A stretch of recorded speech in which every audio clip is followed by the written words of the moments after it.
Welcome back to the class on International Business Communication. We were talking about groups and teams earlier. We will continue with the same topic in this lecture also.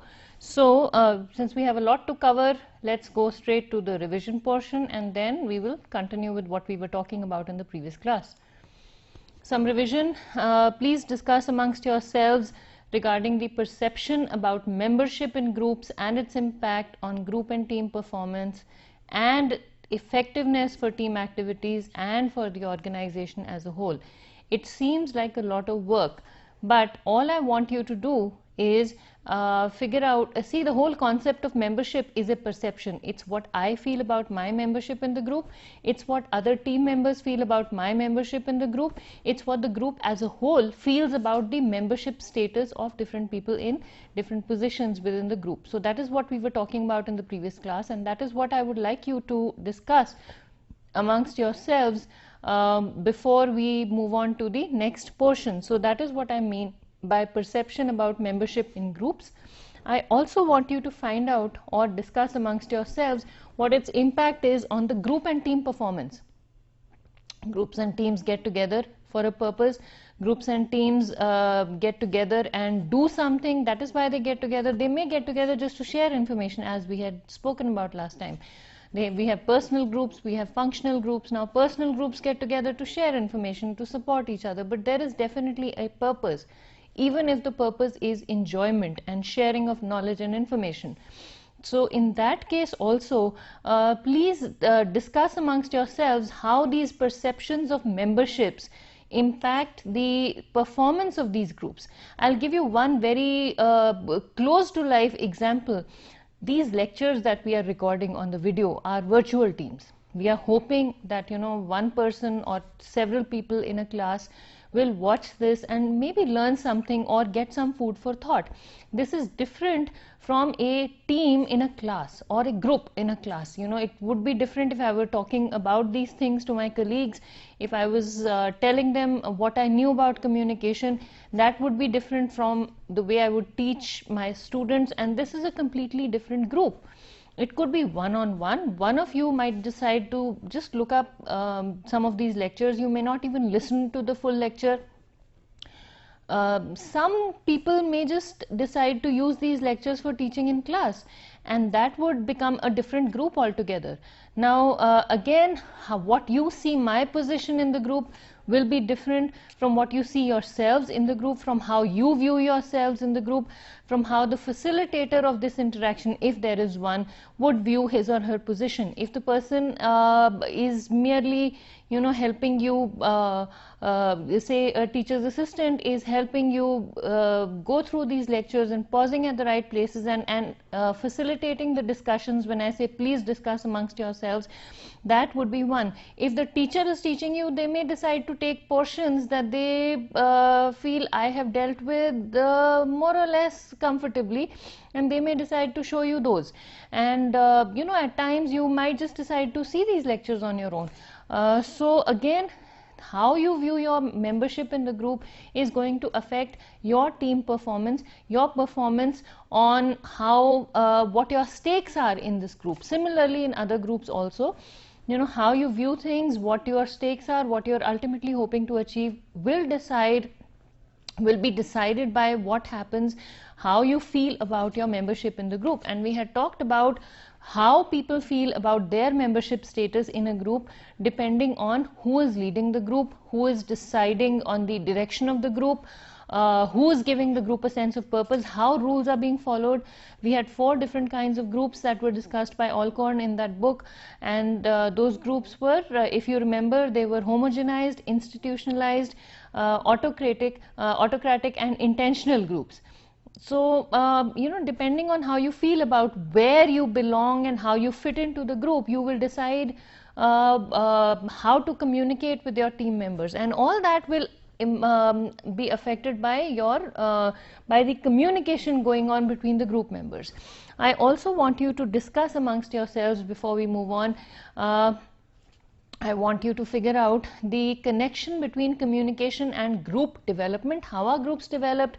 What kind of stage at what stage, what is the communication going to be like.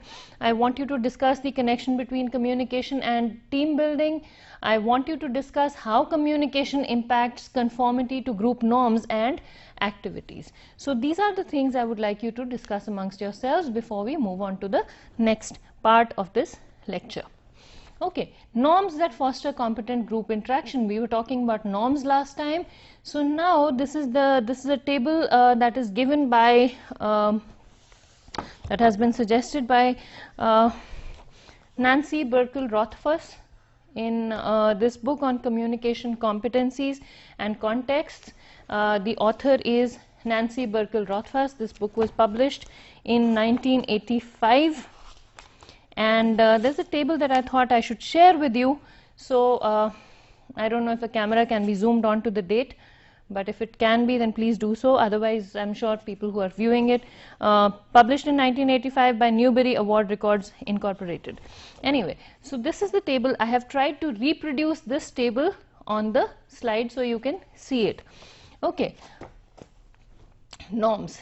The norms here are, say one of the norms is attending to process. You need to attend to process. Whatever is going on needs to be paid attention to. The communication behavior that will be exhibited will be attending to or commenting on the group's method, and COMM here will be, it is going to be used in this presentation as an abbreviation for communication for lack of space. Wherever there is lack of space, it will be used. Here I could have written the whole word, but anyway.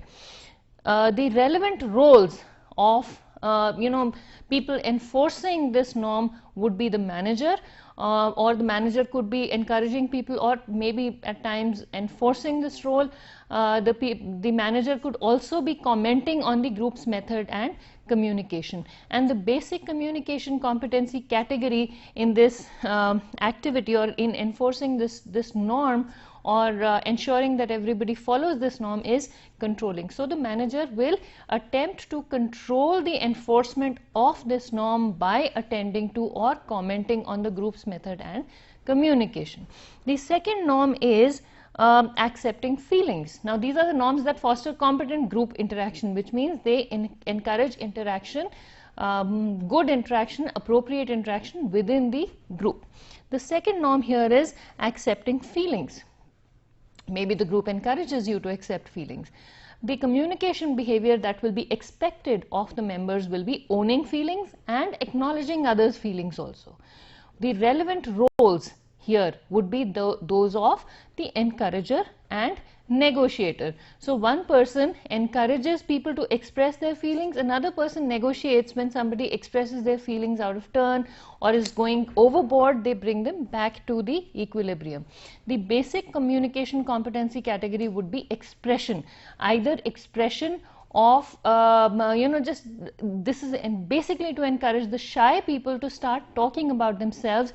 It is also to encourage and to encourage respect of other people's expression. So the whole focus is on expression here, and anyone who's competent in expressing will be able to follow this norm better than others. Okay, or follow this norm better than others. Okay, next one here is adapting to feedback. That is another norm here. What this means is the communication behavior that will be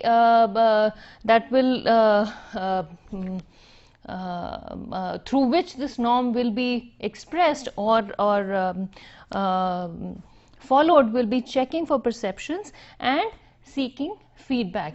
So you check your own perceptions, you check the other people's perceptions also, find out what others are saying, and seek feedback for your own perceptions. Again, the relevant roles that will help with this will be that of a negotiator and information. Info stands for information, again for lack of space, information manager. Basic communication competency category here would be symbolizing, processing, and adapting. So you will need to be able to express your perceptions. You'll need to check your perceptions against those of others. There will need to be some symbolizing, some drawing parallels, processing of information coming from from the external environment, and adapting based on the feedback that you receive from the environment. And again, so the roles that will be played will be those of a negotiator and an information manager. Okay. The other norm that fosters competent group interaction is objectively diagnosing problems. So how do you do this? You know, we want members to do this. The behavior through which this will be expressed will be coordination of information. You have lots of information. How do you categorize it? How do you manage it? Systematically analyzing problems. So first you analyze the information and reach a consensus or come to a conclusion about what the real problem is. Then you analyze the problem, you break it into parts and figure out what needs to be attacked when. And then the basic communication competency category here is again symbolizing. You need to be able to think outside the box and try and fit into categories, come up with categories that will be as inclusive as possible of the issues or aspects that you want to put into, or the information that you want to put in that category. There will be processing. Once you've symbolized, you've come up with an idea of which category you're going to put the information into, then you need to process the information about whatever you need to look at all the information you have, and then you need to process it and put it into the right category. No category will be the right fit for any piece, so you have to decide which category things need to go into. And then you need to control things. You need to control the management of this information. Now the relevant roles that will be played here will be those of an analyst and a negotiator. You need to be able to analyze, you need to be able to negotiate the information, and so this is another one. The last one that is mentioned in this table is sharing responsibility, which is again expected of the team members or group members also. How do you do this? You participate verbally and non-verbally. You acknowledge the responsibility for the group. You're not standing there by yourself. You're part of a group. Group is one unit. So you acknowledge the responsibility for the group as part of the group. Again, the competencies that would be required would be pretty much everything we've talked about till now. Symbolizing, processing, adapting, controlling, and expressing. You need to have all of these competencies in order to share responsibility, because you could be wearing any hat at any time. You could be a manager, you could be an analyst, you could be a negotiator, you could be an information manager, you could be any one of those.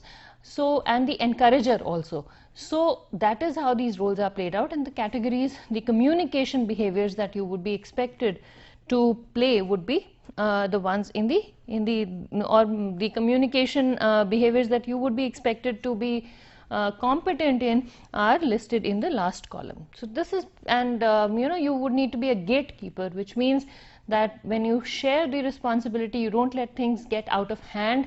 You also don't underperform. So that is what is meant here. Now, these are some of the norms that encourage group interaction. I thought I would share these with you because they are very relevant in helping us understand how group norms and team norms and communication are related, and what we need to do in order to become competent communicators. Okay, some roles and relationships within teams. Again, this is I have tried to reproduce a diagram. I'll show you where this is from. This diagram is from a book by Gamble and Gamble, 2002, Communication Work, 7th edition. Okay, so this is the book I am referring to. I tried to reproduce this diagram. I have a CD, but somehow just couldn't get the diagram from the CD, so I decided to try to reproduce it on the slide. These are the diagrams. They are patterns of communication that take place in an organization, and I thought this was very relevant for what we are discussing here. That's okay, you don't need to zoom on the book. I have it up here. So I've tried to reproduce it. I just hope I have done a reasonable job. I've made a small mistake here, and I am going to fix that right now. Okay, that's done, and we get back to full screen. Okay, great. We have, there are many types of networks. There are many kinds, many channels, many diagrams that have been proposed by various researchers over the years as to the flow of information. But to limit the scope of this class, I'll share three of the most important ones with you. One is the chain or line kind of network, where information travels from person A to person B to person C to person D to person E. So it's a linear transmission of information. The second kind of network here is the wheel or star, where everybody is sending the information to one person. So if you look at the differences between chain and line and wheel, you'll see that in wheel, one person is responsible for collection of all the information and in turn dissemination of the information to different people. In the first one, the information is coming going from point A to point B, from point B to point C to point D, and point D to point E. So if a person wants to send information to E, the person has to follow the chain of command. Okay, in a circle what happens, in a Y pattern what happens is, there is the, say E is the top manager, D is the middle manager, C is the frontline manager. So the frontline workers A and B send their information, report to or connect with C, and then C connects with D, D connects with E. If A and B want to talk to each other, there are other patterns where A and B can talk to each other, but if in this kind of pattern, if A and B want to talk to each other, they have to go through C. C puts A and B in touch with each other. C is also the liaison between A and D and A and E. And again, the information from C onwards, it is a linear kind of pattern. Then in a circle, again, A goes to B, B goes to C, C goes to D, D goes to E. I'm sorry, I don't have the dots there. I tried, but I just couldn't come up with the hubs, or I couldn't demonstrate the hubs here. Anyway, information goes from point A to point B. Person says something to someone. It's almost like you must have played Chinese whisper. So it's like that. So information goes from point A to point B. B goes to C, C goes to D, D goes to E, and E comes back to A. Now I'll give you an example of this from real life. What happens is, we don't know who people know. Maybe you are the frontline worker, the customer service representative is helping a customer. And so let's assume that the customer service representative is person A. They have some problem. Person A is not able to complete the order to the satisfaction of customer. Hold on, no, I'm sorry, I'm confused. Anyway,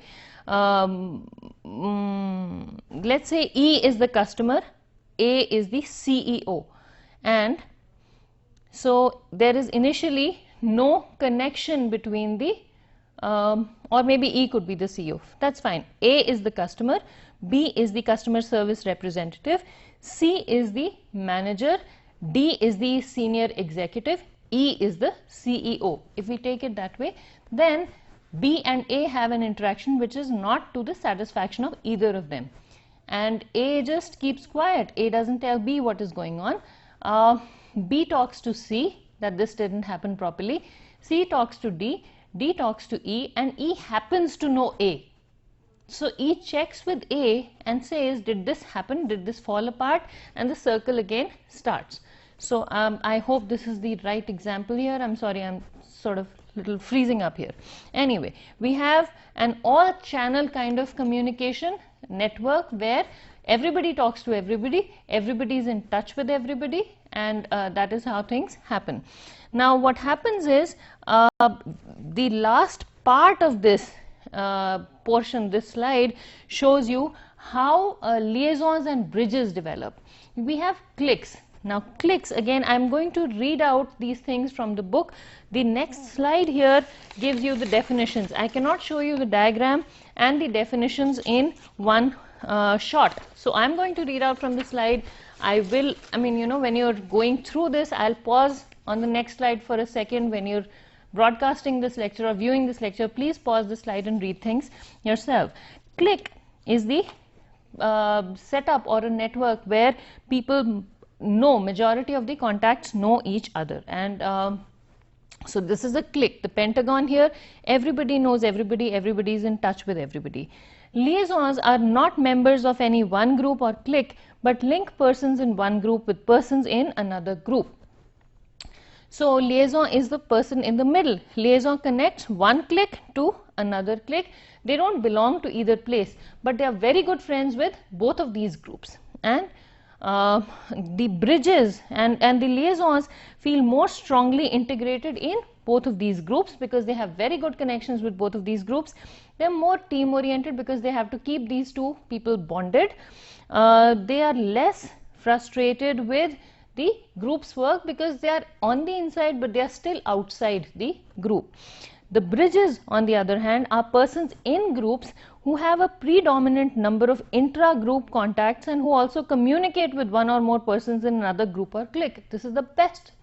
So this is one of the best situations. You know, liaisons and bridges are good to, I mean, it can be stressful also, but this seems to be the most open, most social kind of role that people play in the communication networks. Bridges again have the feelings of membership similar to liaisons. I am a part of one group. I also am in very good touch, or where I have a good solid connection with another person who is an integral member of the other group. So it's like having a foot in both the groups. And they're more team oriented, they are less frustrated with the group, because if their relationship with one group doesn't work out, they can go through their bridge into the other group. Isolates are people who have little, if any, contact with others. And that's why two isolates have been put here. One isolate is somewhat familiar with one group. The other isolate is somewhat familiar with the other group, but they are not really connected. They don't feel well integrated into the life of the group. They fail to contribute to group functions. They feel less secure in their life concepts, and they are more likely to experience dissatisfaction. Again, this knowledge, this information is from what I just showed you in this book by Gamble and Gamble. The definitions have been taken from this book and they are here. So you can pause for a second here. I have just read out from this slide. Okay, you can pause, we should move on. Excuse me. Maintenance communication is another aspect of network communication where messages and behaviors are used to preserve an acceptable and lasting relational state. Maintenance communication really excuse me. Maintenance communication really takes place between all these connections. You know, you have the connections in the Pentagon with each other. All these connections are preserved because of maintenance communication, or how we maintain the communication within each of these networks. Okay, maintenance communication may be personal, on a personal level. It's informal and friendly. It could be contractual. You scratch my back and I scratch yours. Live up to expectations, fulfill role requirements. You have a task related tool talk. You get things done, teams disband, and we move on. It could also be regulative or strategic, and sometimes manipulative, where you get things done by hook or crook, sort of, you know, persuade people and maintain the relationship. It could be a carrot and stick approach. At times it could be termed as that. It could also be direct, where you just lay all your cards out on the table and let people move on from there and maintain their maintain their interactions in a more direct manner. You discuss your satisfaction with the communication rules in a situation and take things from there. Okay. Minimizing power differences. Now, when we talk about relationships, I'm sorry, I should have had an introductory slide here. When we talk about interpersonal relationships at work, one of the communicative activities that takes place in maintenance communication at work is minimization of power differences between superiors and subordinates. And I think we should come to these slides when we discuss, yeah, it should be after the superior subordinate communication, so I'll just come back to it. Some communication activities that happen between superiors and subordinates. We have different kinds of relationships at work. We have peer and co-worker relationships, we have superior and subordinate relationships, and some communication activities are, one is building of trust or expression of trust. And how do we encourage this? Not guilty unless proved otherwise, which means that one way in which the superior can develop trust in the subordinate is by communicating that the subordinate is not guilty, has not done anything wrong, is not making mistakes, unless the subordinate gives a reason to the superior to believe otherwise. Shared vulnerability is another one, where the superior and subordinate come on the same level and feel equally vulnerable. The superior says, I am following the rules, if I don't follow the rules, I will get slammed and so will you. The next here is some level of dependence, which means I depend on you. Unless you give me your share of the work, I cannot function properly. And if you do give me your share of the work, I'll give you positive feedback and both of us will grow and both of us will be equally responsible to the senior. So, you know, I depend on you, you depend on me. I cannot move further till you do your share of work and give it to me. You are my right hand or whatever, or left hand if you're left-handed. Anyway. So that is the shared level of dependence. Behavioral consistency. If the superior is consistent with his or her behavior with the subordinate, in his or her behavior with the subordinate will have a start developing a level of trust with the superior. If the superior is predictable to some extent, especially when it comes to positive and negative positive and negative feedback reinforcements, at that point of time the subordinate starts developing the trust in the superior. Behavioral integrity, again, what the superior says to the subordinate and what the superior does should be coherent. The superior says we should follow ethical practices. Again, I can give you examples from academics. Superior says we need to stop plagiarizing. We need to put an end to plagiarism. We'll train our students in plagiarism. And on the sly, the superior copies and pastes information and takes the data generated by his or her student and passes and uses that data in a paper and passes that paper off as his or her own work, will be a theft of academic property or intellectual property, and that is not really considered appropriate. So that is really something we all should be careful about, and that will be discussed in one of the lectures later. Sharing and delegating of control is another activity that the superior can engage in order to gain trust of the subordinate. Frequent and open communication, leave doors open, not always, but then have enough channels open with your subordinate so that the subordinate can talk to you whenever necessary. And demonstration of genuine concern. I mean, don't say that I'm concerned, but actually be concerned about your subordinates, and the subordinates will start having faith in you, and that will lead to enhanced loyalty, enhanced commitment to the organization. That will in turn lead to a benefit to the organization. The organization will become more efficient and you'll end up earning tons more money than you would if your employees weren't very loyal. Okay. Immediacy is another one, another activity. Immediacy, that is any communication that indicates interpersonal warmth and closeness.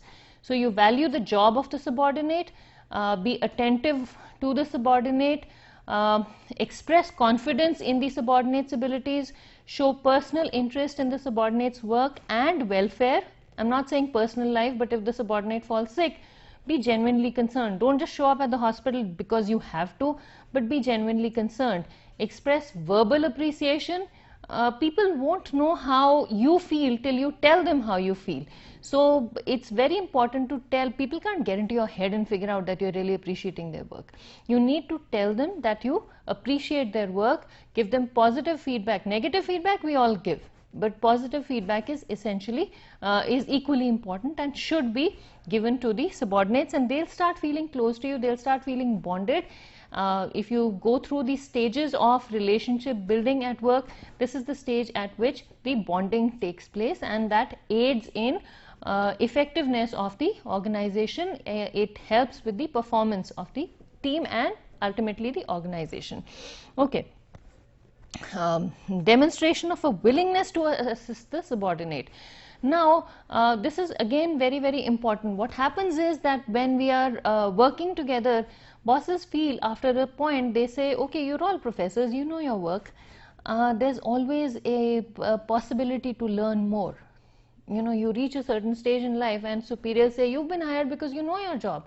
Yes, I know my job, but it'll help to get some feedback from somebody who has been through the same stage and who has achieved a higher status, or who has achieved a higher position after being through the same state.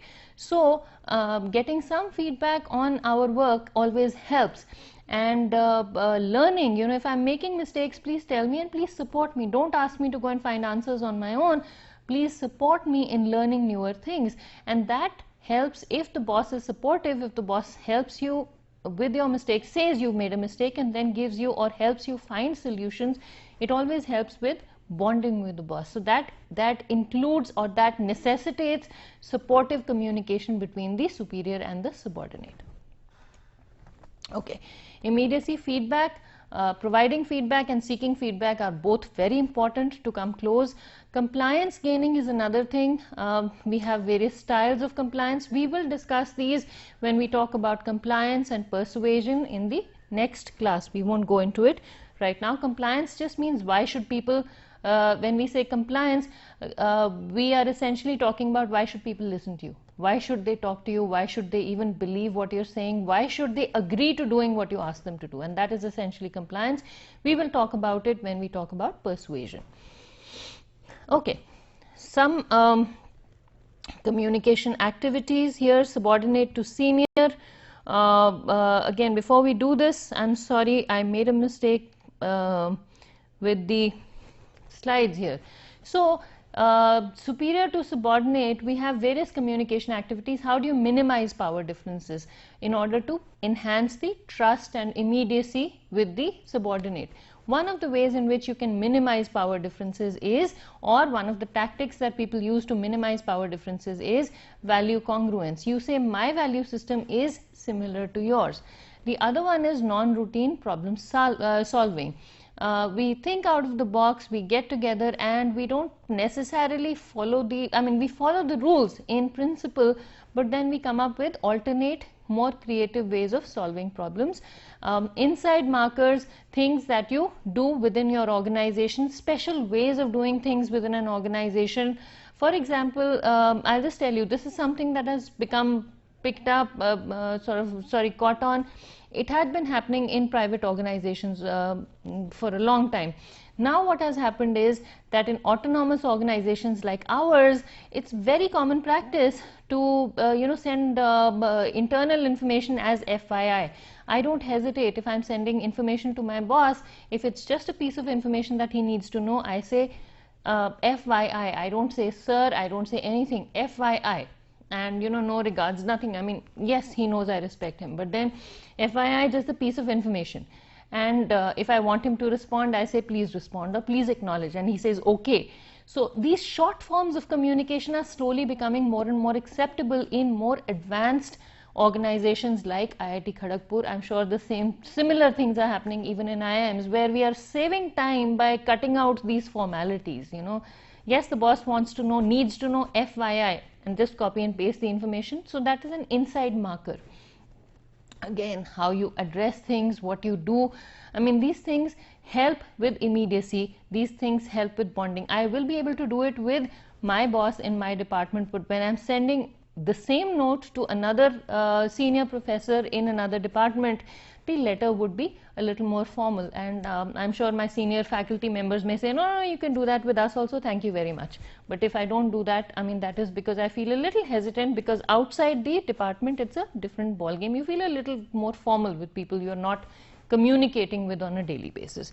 Okay, so that is inside markers. Support, again, people minimize power differences by offering support. They come to the same level, they say I'll help you. And coaching, which is what we just talked about, it helps people bond with each other.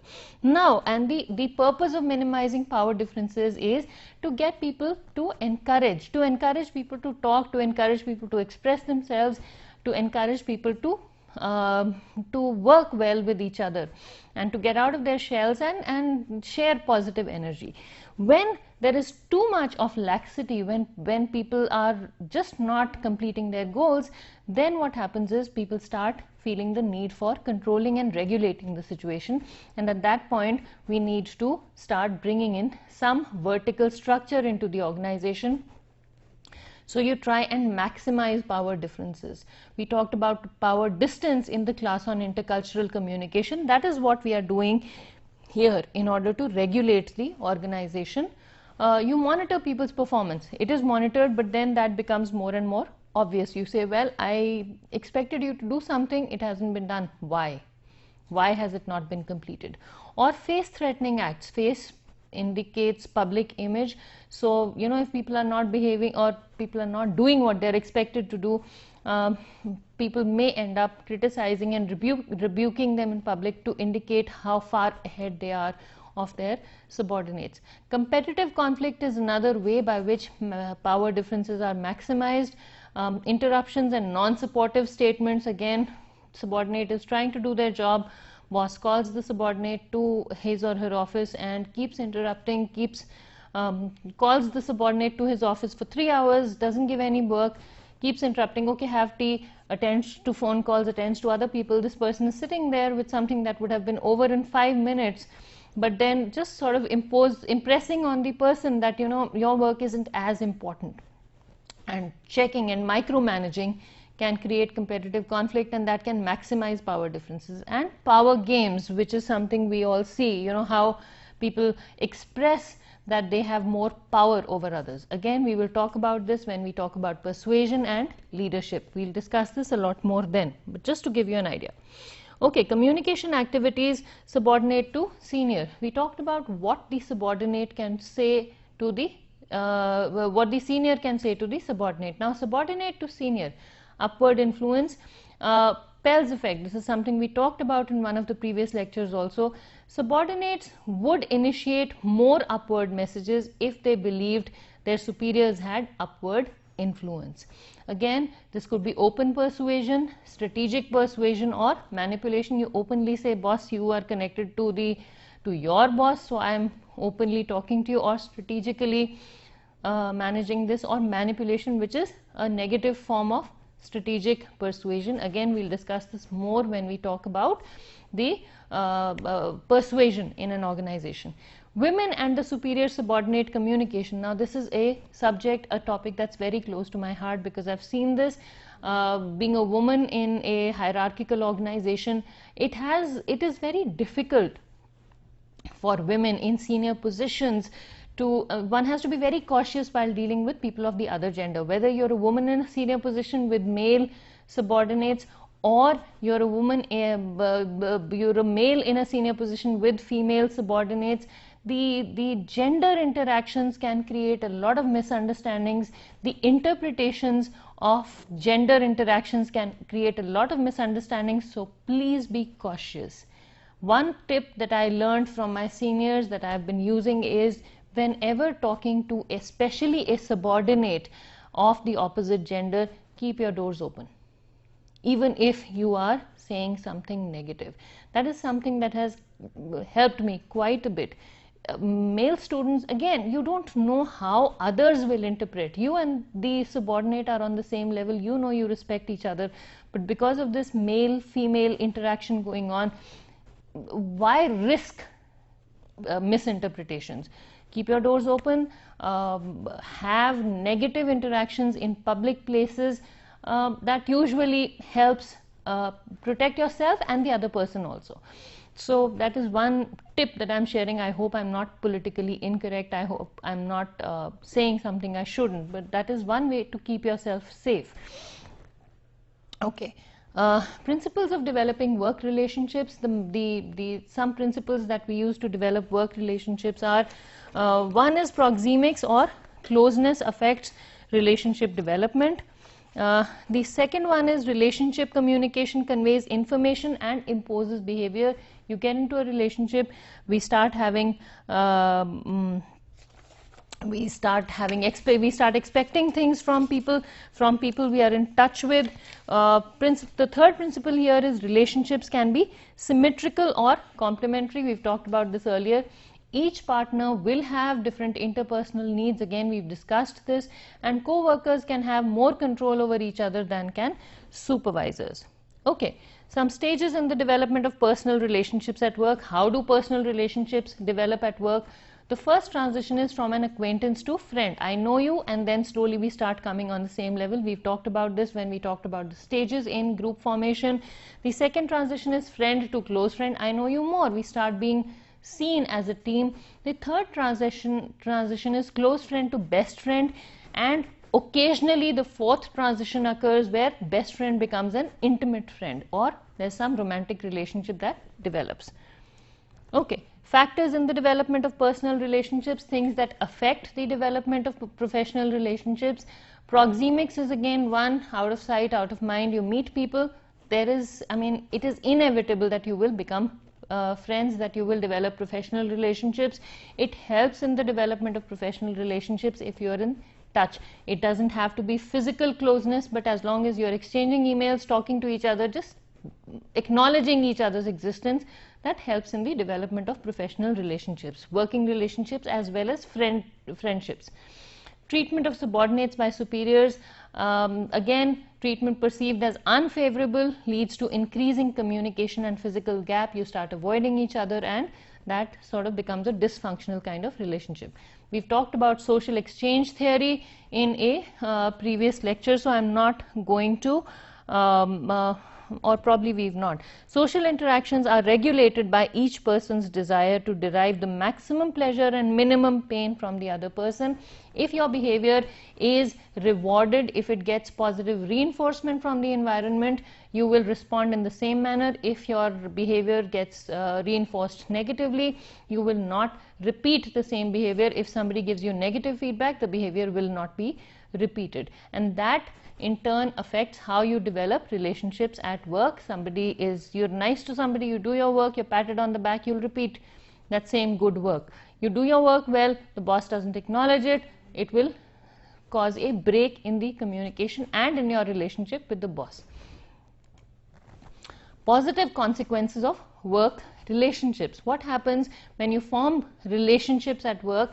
The positive things that happen because of work relationships are, first is professional and personal support system. We create this very, very thick network, very, very strong network of professional and personal friendships or relationships.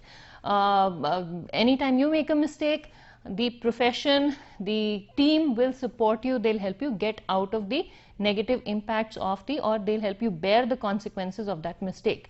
So that is one thing that happens when we bond with each other, when we integrate into a team. The second one is professional network, which in turn aids our promotions, it aids our progress in the organization, it aids our jump to a new organization.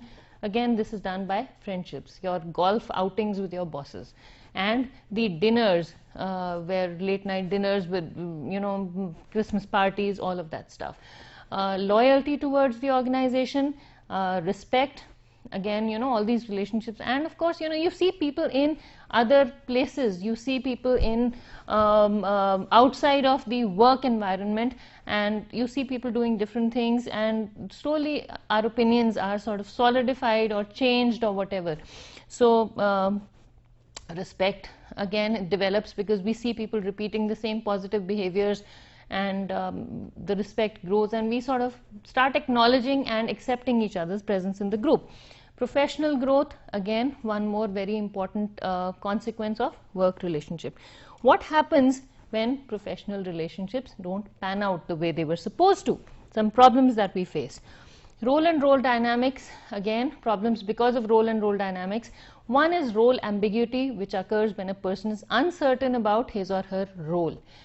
You don't know what is expected of you, so you get confused, and that can lead to problems with your peers. You don't know where you stand in the team. You can be hesitant to speak to your peers, and that can create problems within the team or with your boss. Role overload occurs when too much is expected and the individual feels overwhelmed with work. Again, that is another thing that can go wrong in the organization. Role underload occurs when too little is expected. You don't know, you feel you are capable of doing so much more, and you are not given the work, the amount of work, the quality of work that you feel you can do, the amount of responsibility that you feel you can take on, and that is role underload, and that can again create problems in your relationships with your peers and superiors and subordinates. Role conflict occurs when a person is unable to meet the expectations of others. We were talking about why we conform to group pressure. The group exerts some sort of pressure on us, where we have social facilitation, people help us grow. We have social comparison theory, where we compare what we are thinking, our perceptions of what we are expected to do, with others' perceptions of what we are expected to do, and if they don't match, then role conflict occurs when a person is unable to meet the expectations of others, and that can create problems. Okay, some forms of role conflict. We have intra-sender role conflict, which occurs when the same person sends conflicting expectations. One day your boss says, I expect you to take on so much responsibility, and the next day the boss takes away that responsibility, gives it to somebody else and says you're good for nothing. So you don't know where you stand. You say, what happened? And the boss says, no, somebody else volunteered to take that on, and that person is senior. So I thought that it would be better in the long run.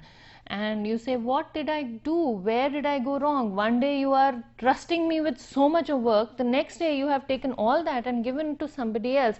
One day you are asking me about my welfare. The next day when I say good morning or good evening, you don't even look at me. So, you get, it's confusing. That is the intra-sender role conflict. The boss apparently or the superior does not know what they expect of you. Inter-sender role conflict occurs when different people signal conflicting and mutually exclusive expectations. For example, in an organization, one person says that you're expected to do this. Another peer says, no, you go into a new organization, somebody else gives you some information, somebody else gives you some other information, and we sort of get confused. Person role conflict occurs when one's personal values and needs come into conflict with role expectations. Again, when we join an organization, we are told that your work time will be 10 to 6. Some days you will be expected to stay back late. You say some days, 1 day in a week, 2 days in a week. What ends up happening is you end up going to the office at 8 o'clock every single morning. You end up coming back from the office at 11 p.m. every single night, and you end up working on all Saturdays and part of Sundays on every single weekend. And so you feel, no, this is not what I had bargained for. Yes, I'm committed to my work, but this is just stretching me too thin. So, where do we draw the line? And that can create problems with our roles. Am I being a good homemaker? Am I looking after my family well? Am I being a good parent? Am I being a good daughter? Am I being a good son? Am I being and also being a good worker? Or where does one draw the line between these two hats that one is wearing? Okay, strains that are caused by work. The first one is management of information. What and how much should be shared with who and when? Where should we draw the line?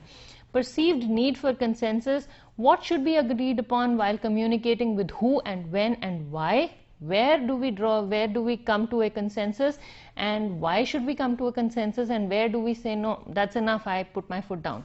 Acceptance. Who should one feel the need to be accepted by, and when and why? Who should we feel, who should we look forward to for acceptance? Do I need to keep all my peers happy? Do I need to keep my boss happy all the time? Do I need to keep my boss and his bosses and their bosses happy all the time?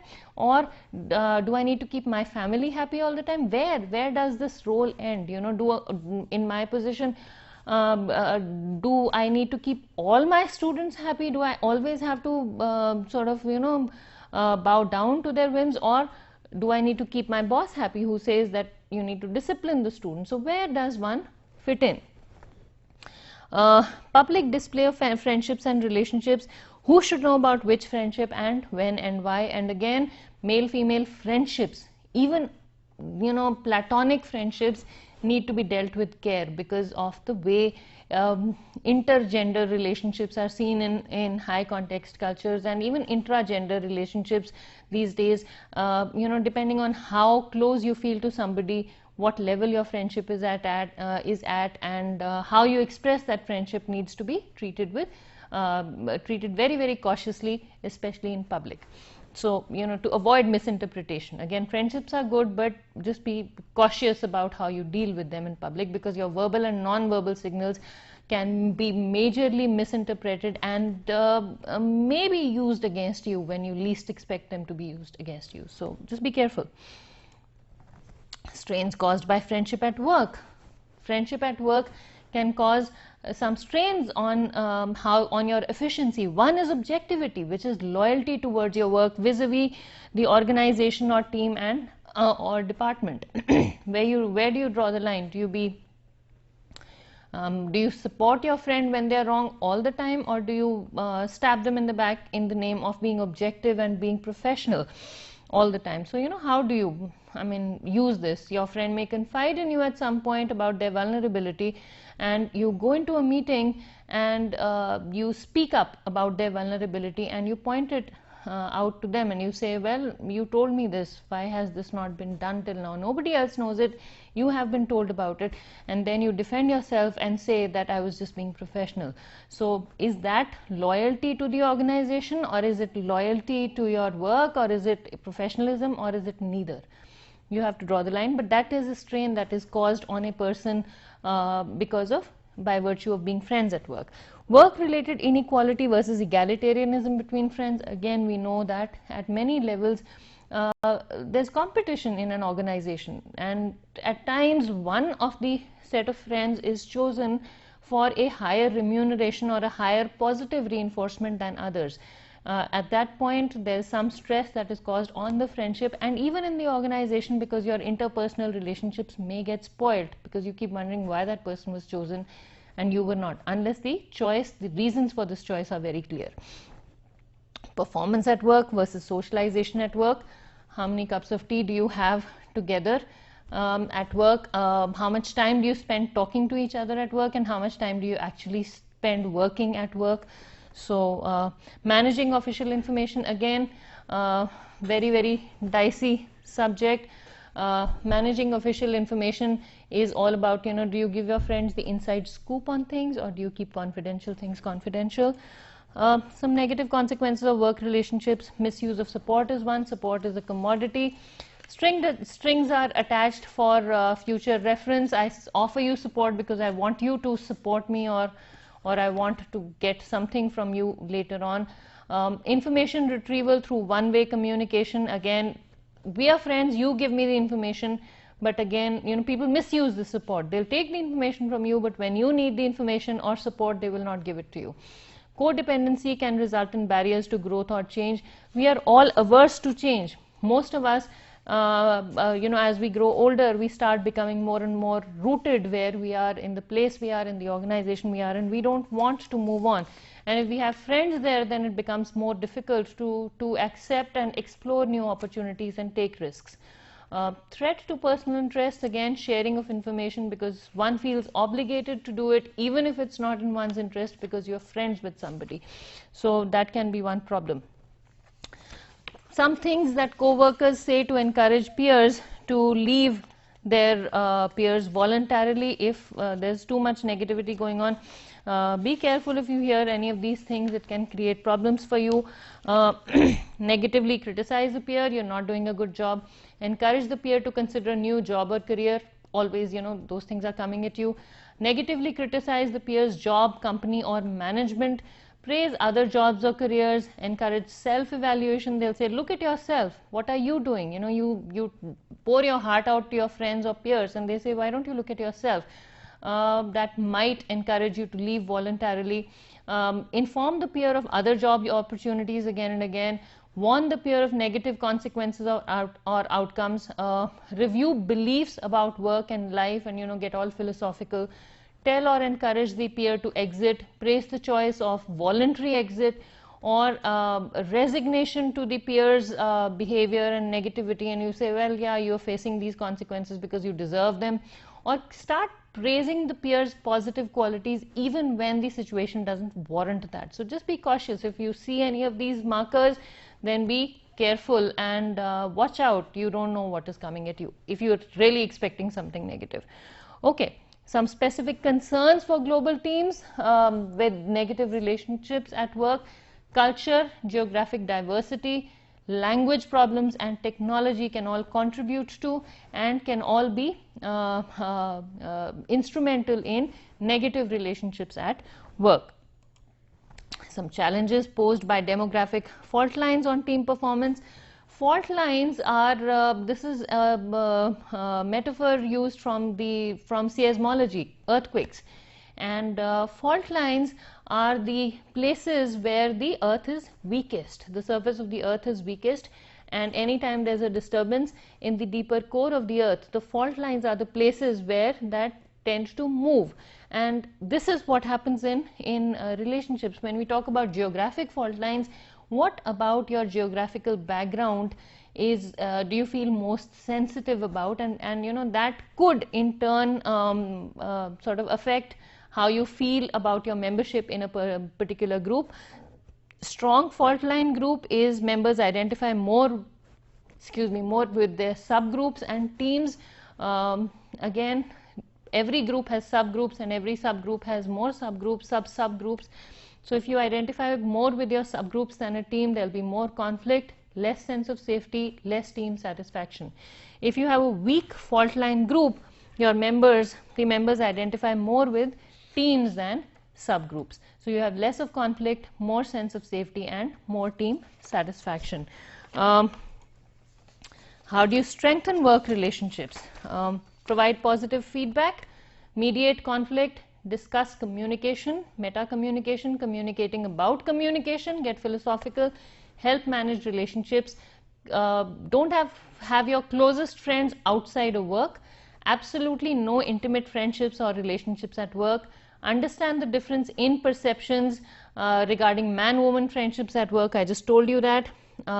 Some criteria for healthy work relationships: individual excellence. Again, this has been given by Cantor, 1997, in Modaf and Devine, 2002. Individual excellence, importance for organization, interdependence, investment, information, integration, institutionalization of the organization, and integrity towards the organization. This is the last slide in today's presentation. Some characteristics of high performance teams as regards communication, given by Dr. Carl Larson and Dr. Frank Lefasto in Modaf in Devine.